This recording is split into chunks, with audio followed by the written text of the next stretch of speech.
You are watching A News. I'm Katie Wilson. Here are the top stories.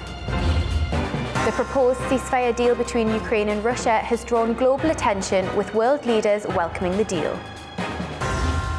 Beijing and Brussels are reacting to Trump's newly imposed tariffs on steel and aluminium imports. The pro-business opposition wins Greenland's election amid Trump's control pledge.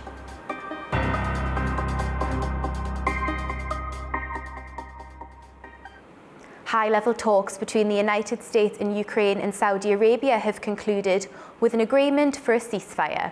President Donald Trump's envoy will now seek Russian approval for the 30-day ceasefire plan. Our correspondent Ubi Shabandar has more details from Washington. After hours of intense negotiations between senior Trump administration officials and their Ukrainian counterparts, an agreement has been reached between the two countries on a U.S. proposal for an immediate 30-day ceasefire with Russia.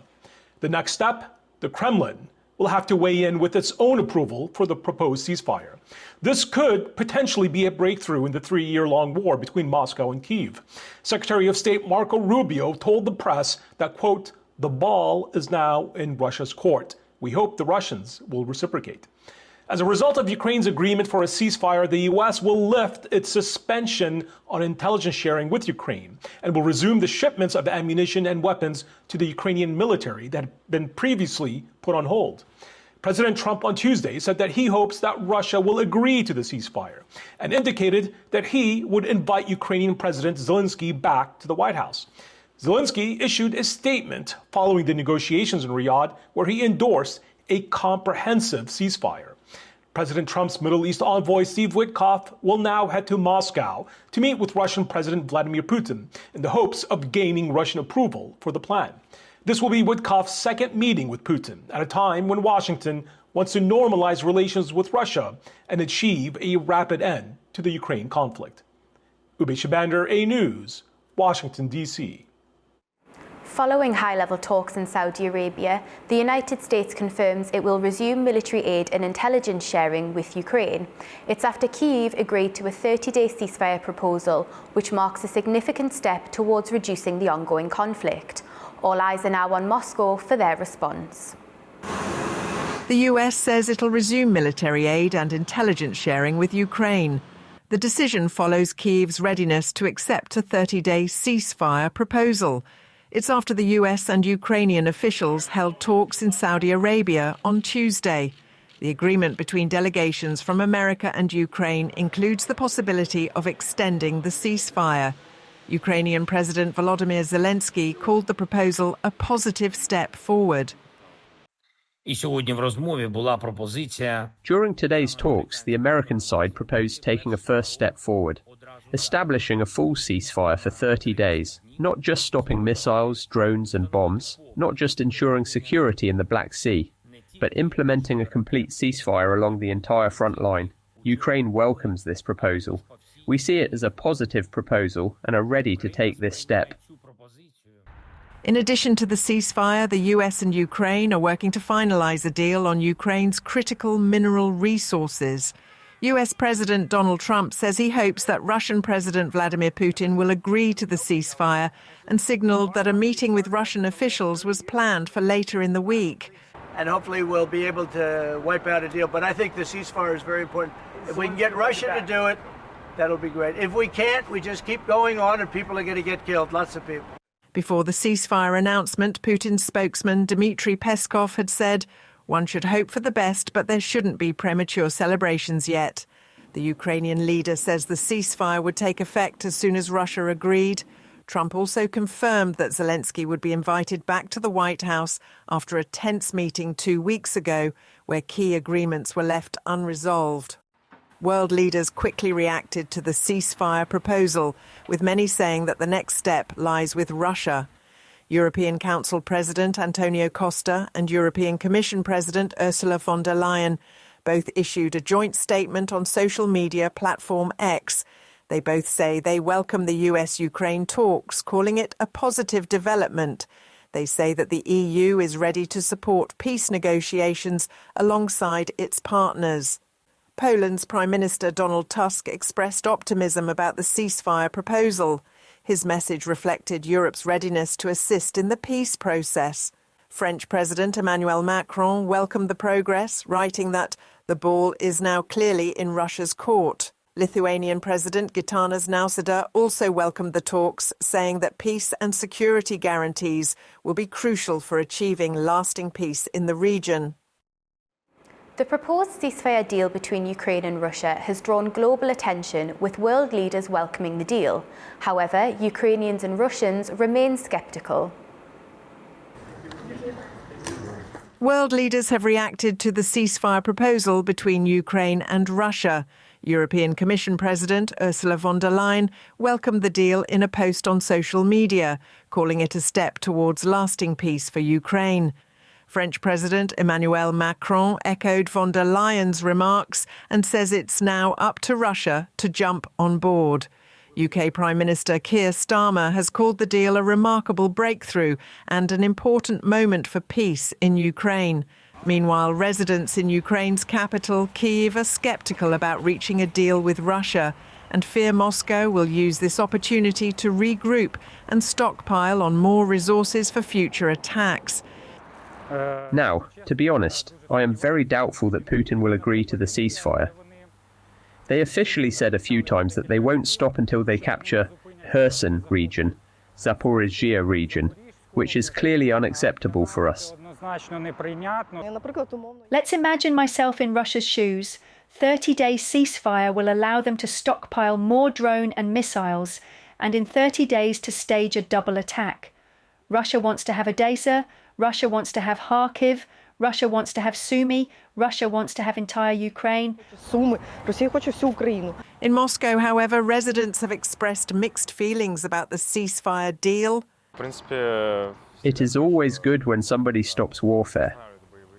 But in negotiations, everybody wants to achieve its own goals, to have advantages and to make a deal. I think somebody will have some advantage due to negotiations. But actually, we want a real peace on earth without any wars. I don't know. I can't say anything because it is for authorities to decide. They know better. Nothing depends on us. But we want everything to finish as quick as possible. We want to live peacefully and we want nobody to die. There are so many deaths now. After more than 8 hours of talks with Ukrainian officials in Jeddah, US Secretary of State Marco Rubio said the US would take an offer of a 30-day ceasefire in Ukraine, accepted by Ukrainian officials, to Russia. The Kremlin says it is awaiting details from US officials on a proposed 30-day ceasefire in Ukraine before taking a position. This follows talks between US and Ukrainian officials in Saudi Arabia on Tuesday. Ukraine has expressed willingness to implement the ceasefire if Russia also complies. US Secretary of State Marco Rubio confirmed Ukraine's agreement and said the US will now present the plan to Moscow. Kremlin spokesman Dmitry Peskov said Russia is closely reviewing the proposal, with Washington promising further details through diplomatic channels. He also suggested Moscow could link the ceasefire to demands such as lifting Western sanctions and did not rule out a phone call between President Putin and President Trump if needed.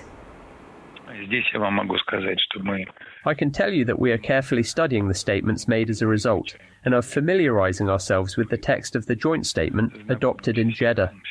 We assume that, as was said yesterday in Jeddah, Secretary of State Rubio and National Security Advisor Waltz will inform us through various channels in coming days about the details of the negotiations that took place and the understandings reached. Russian ballistic missile attacks on Ukraine continue, causing multiple casualties. Officials report that several people have been killed in the latest strikes. 3 missiles were launched at Odessa and Kryvyi Rih. In Kryvyi Rih, President Volodymyr Zelensky's hometown, a missile strike killed 2 people and injured at least 9 others. Meanwhile, a separate Russian missile hit the port city of Odessa, killing 4 Syrian citizens and injuring 2 others. Additionally, the Russian military carried out 8 strikes in the Sumy region, resulting in 21 explosions, one of which ignited a warehouse. Trade tensions between the US and Canada have escalated once more. President Donald Trump announced plans to raise tariffs on Canadian steel and aluminium by 50%, but has now reversed the decision. This came after Canadian officials decided to suspend their plans to impose a 25% surcharge on electricity exports to the US. The trade war between the US and Canada heats up. President Donald Trump announced a plan to increase tariffs on Canadian steel and aluminium by 50%, only to retract the decision hours later. The reversal came after Canadian officials abandoned plans to impose a 25% surcharge on electricity exports to America. Ontario Premier Doug Ford had threatened to impose additional tariffs on electricity supplied to more than 1 million US homes in response to Trump's tariff threats to double them. Ford agreed to halt this measure and meet with US Commerce Secretary Howard Lutnick. The White House later confirmed that the US will enforce a 25% tariff on steel and aluminium imports from Canada and other countries, with no exceptions. A White House spokesperson called the decision a victory for the American people. Trump's post on Truth Social caused panic in the financial markets. The S&P 500 index dropped 10% from its record high. However, the markets later stabilized after Ford backed down and Ukraine agreed to a 30-day ceasefire. Trump also criticized Canada's tariffs on dairy and agricultural products. He warns that if Canada does not remove them, the US will increase tariffs on automobiles.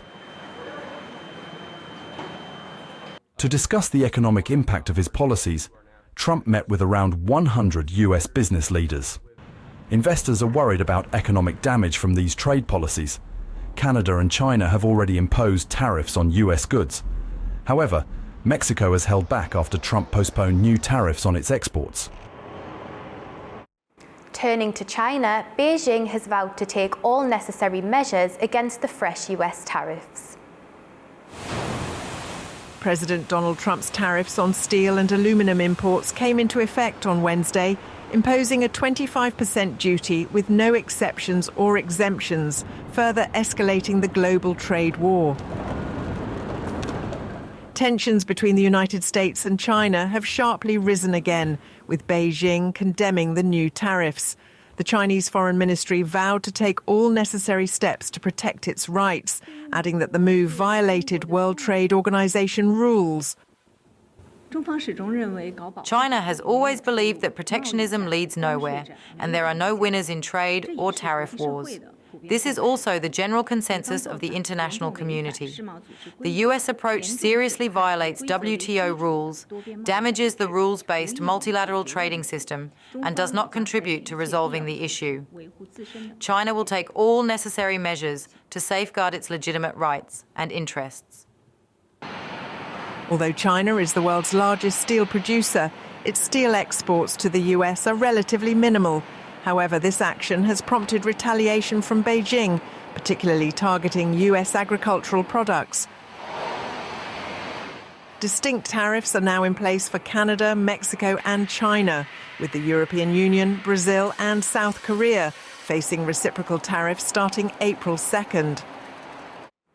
The European Union has unveiled countermeasures in response to the Trump administration's decision to impose a 25% tariff on steel and aluminium imports. The EU has promised a proportionate response and will begin adding duties on $28 billion worth of US goods from next month. William Denslow reports from Brussels. The European Commission describes the tariffs as a tax that will hurt both sides of the Atlantic, both businesses as well as consumers. The EU says they are unprovoked and unjustified and call on Washington to reverse this decision to impose broad-based tariffs on steel and aluminium imports to the tune of 25%. It's set to be worth roughly $28 billion, and the EU says it will respond in kind. Donald Trump, the US president, says these tariffs are needed to really level the playing field, as he sees it, when it comes to global trade. That is a point dismissed by the European Union, describing it as unjustified and harmful for a trade relationship between the EU and US that's worth roughly 30% of global GDP. When it comes to these countermeasures, well, the EU says it will come in two parts. The first on April 1st, a slap back of tariffs we saw in place during Donald Trump's first term in office, tariffs from 2018-2020 on things like Harley-Davidson motorcycles and bourbon. The second tranche of tariffs will come into effect mid-April. Broader tariffs impacting things like industrial goods, agricultural products like soybeans, where the EU says they can limit the impact on EU citizens because they can pivot simply, according to the EU, from US soybeans to other markets like Brazil. This gives us a 2-week window or so before these tariffs take effect, and the EU says they hope that this period will be used to negotiate with the US. If not, the message from the European Commission here in Brussels is that they say they are fully prepared to retaliate. William Denslow, Frame News, Brussels. The captain arrested on suspicion of gross negligence manslaughter after 2 vessels collided off Britain's coastline is revealed to be a Russian national. That's according to the owner of the shipping company. A Portuguese-flagged cargo ship and a larger tanker collided in the North Sea on Monday morning, sparking fires and explosions, raising environmental concerns. The ship's captain arrested in connection with a collision with a US-flagged tanker off the coast of England is a Russian national. That's according to the German company which owns the vessel.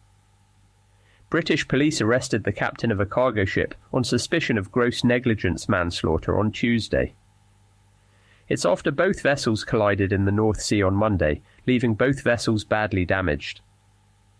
The Stena Immaculate tanker was carrying military jet fuel and remains anchored in place and is not drifting. The fire on board has been greatly reduced, with no visible flames. However, flames continue to burn on the Portuguese-flagged ship called Solong. Neither vessel is expected to sink, according to authorities, after an earlier assessment had said the Solong was unlikely to remain afloat. All crew members aboard the Stena Immaculate successfully evacuated during the incident. One of the 14 crew members from the Solong remains missing, is presumed dead with the search for him called off on Tuesday. The missing person's identity has not been released. In total, 36 crew members from both ships were brought to shore, with one person taken to the hospital. Concerns have arisen over the ecological impact of the collision. While the owner of the Solong denied reports that it was transporting 15 containers of sodium cyanide, the owner of the Stena Immaculate confirmed that at least one fuel tank it was carrying ruptured, though the exact amount of jet fuel leaked remains unclear. Jet fuel is toxic to marine life and, if ingested, can be lethal to organisms, posing a further threat to seabirds. Although air quality remains normal, experts are concerned that the incident could harm the protected Norfolk coastline. While some fuel has been burned off, jet fuel's high boiling point means it evaporates slowly. An initial review suggests the environmental impact has been limited due to the fire and fuel evaporation. Portugal's government has collapsed after the Prime Minister lost a confidence vote in Parliament. The centre-right minority government, which has been in power for just 11 months, was dealt a heavy blow as lawmakers overwhelmingly rejected the administration. The development is expected to lead to yet another early election in the country, its third in just over 3 years. Portugal is heading for its third general election in as many years. It's after the country's center-right minority government collapsed on Tuesday after losing a vote of confidence. Lawmakers voted 142 to 88 with 0 abstentions against a motion of confidence that was presented last Thursday by Prime Minister Luis Montenegro. The defeat marks the end of his short-lived tenure of just 11 months. Montenegro called a vote after the opposition questioned his integrity over the dealings of a consultancy firm he founded, which is now run by his sons. Critics questioned the transparency of the firm's dealings, though Montenegro has strongly denied any wrongdoing or ethical lapses. With Montenegro's government now in a caretaker role, the next steps lie in the hands of President Marcelo Rebelo de Sousa. He has indicated that an early parliamentary election could be scheduled for mid-May, though an official decision is pending. In a closely watched election, Greenland's pro-business Democratic Party has defeated the incumbent left-wing coalition. With a strong victory, the party secured almost 30% of the vote, positioning itself to lead the semi-autonomous island amid growing geopolitical tensions in the Arctic. There were celebrations at Greenland's pro-business opposition party, Democratic, after it emerged victorious in Tuesday's parliamentary election. The centre-right party secured 29.9% of the vote. It advocates a gradual approach to independence from Denmark. Leader Jens Frederik Nielsen hugged his supporters, who were ecstatic over the results. I'm overwhelmed and I'm very happy, very happy. Our main focus will be the politics we've been elected for. Then we will have to talk to the other parties where they stand. The opposition left-wing coalition Naleraq Party, which favours a faster independence from Denmark, garnering 24.5% of the vote. I hope for a broad mandate government tomorrow and not just a government that is comprised of who has the most voters, because then it'll be the cities against the coast, and we don't want that. The country has a population of just 57,000 and has become a focal point in the geopolitical competition for influence in the Arctic. As the region's ice caps melt, its resources are becoming more accessible, and new shipping routes are opening. Both Russia and China have ramped up military activity in the area, further elevating the island's strategic significance. US President Donald Trump argues that Greenland's strategic position is vital to US security interests, a proposal widely rejected by Greenlanders. The Philippines' former leader, Rodrigo Duterte, was arrested after the International Criminal Court issued an arrest warrant, accusing him of crimes against humanity over what the ICC calls his deadly war on drugs. Duterte was arrested when he landed in Manila Tuesday morning after being in Hong Kong with his family. He was then flown straight to The Hague through Dubai. The ICC is investigating into thousands of killings that occurred during his controversial war on drugs. The 79-year-old served as the country's president from 2016 to 2022 and had long advocated for the crackdown, insisting that police only use deadly force in self-defense. Families of victims are demanding greater accountability. Emily Soriano's 15-year-old son was killed in the 2016 crackdown. She urges the public to hold Duterte and other officials responsible. Duterte was able to get due process, but when my child was killed, there was no due process.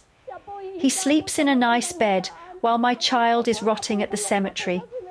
It's been 8 years, almost 9 years, since my son became a victim of Duterte's war on drugs. He was nicknamed the Punisher when he swept to power during the main campaign platform on the war on drugs. He delivered on the promises he made during vitriolic speeches that thousands of drug pushers would be killed. Turkey has moved up 8 places to rank 3rd in Europe for onshore wind energy capacity increase, adding 1.3 gigawatts of capacity last year. That's according to data published by Wind Europe. Turkey has added 1.3 gigawatts of onshore wind energy capacity last year, moving up 8 places in the European rankings. That's according to the latest data from Wind Europe. The country says it continues to replace costly fossil fuel imports with clean energy. Europe as a whole installed 16.4 gigawatts in wind energy capacity during the last 12 months. 13.8 of that comes from onshore wind farms. Germany has the largest wind power fleet as it added 3.2 gigawatts to its grid with 644 turbines. Finland followed with 1.4 and Turkey closely trailed with 1.3 gigawatts. Spain and France rounded out the top 5 with 1.1 and 1 gigawatt respectively. Capacity installations in the European Union reached 13 gigawatts, with nearly 90% of these coming from onshore wind energy. By the end of last year, the total wind energy capacity in Europe reached 285 gigawatts, with 248 gigawatts attributed to onshore wind farms, and the rest was from offshore wind farms. The European Union aims to generate more than 40% of its total energy from renewables by the end of the decade. Industry experts estimate that the capacity factor for onshore wind farms built last year ranged between 30 and 45%, while offshore wind farms reached around 50%. Kazakhstan and Azerbaijan are strengthening their cooperation to enhance the cargo capacity of the Trans-Caspian International Transport Corridor. The two nations have set a target to more than double the volume of transported goods to 10 million tons. Azerbaijan and Kazakhstan have agreed to increase the amount of goods through the Trans-Caspian International Transport Corridor to 10 million tons.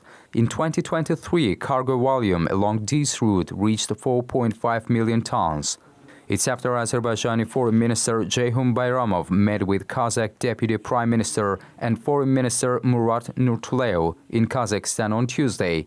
They have signed a 2-year action plan for cooperation between their foreign ministries. At a joint press conference, Nurtuleo emphasized the strategic importance of collaboration in the Caspian Sea. The ministers also discussed energy cooperation, particularly increasing Kazakh oil exports via the Baku-Tbilisi-Ceyhan pipeline. Plans are in place to raise oil transport from 1.4 million to 2.2 million tons annually. Global leaders, including current and former heads of state, are gathering in Azerbaijan for the Global Baku Forum, which is set to kick off tomorrow, bringing together over 400 guests to discuss pressing global issues. Established in 2013 and organised by the Nizami Ganjavi International Centre, the forum has become a significant platform for international dialogue on global challenges. The annual event attracts world leaders, policymakers and experts to address contemporary issues facing the international community. More than 50 experts from over 50 countries will participate in the 3-day event, according to Ismail Serageldin, co-chair of the Nizami Ganjavi International Centre, who spoke at a press conference today. The forum will address relevant and useful topics with the primary goal of enhancing international experience across various fields. During the press conference, speakers expressed significant concern about growing tensions between countries worldwide. They stressed the importance of conflicting nations reaching ceasefire agreements. As an official media partner, A News will be providing comprehensive coverage of the event. Guy Sean is at the forum and has the details. The flagship event of the Nizami Ganjavi International Centre, the 12th edition of the Global Baku Forum, opens tomorrow with the theme Rethinking World Order, turning challenges into opportunities. Well, over 400 participants are expected, including current and former heads of state, Nobel laureates, leaders of international organisations, and a diverse range of influential people from civil societies all around the world. Well, tomorrow morning, President Aliyev of Azerbaijan will officially open the ceremony at Gulistan Palace in the centre of Baku. I will be there along with many other familiar A News faces, bringing you the latest news, views and exclusive interviews over the next 3 days. And there's a huge amount for leaders to discuss and debate: multilateralism, multipolarization, technological innovation, regional priorities, and subjects like equity and the changing role of women in society. Well, as an official media partner, A News will be providing comprehensive coverage and inviting viewers to join the conversation on all these interesting subjects by following our coverage, plus connecting and commenting across our social media channels.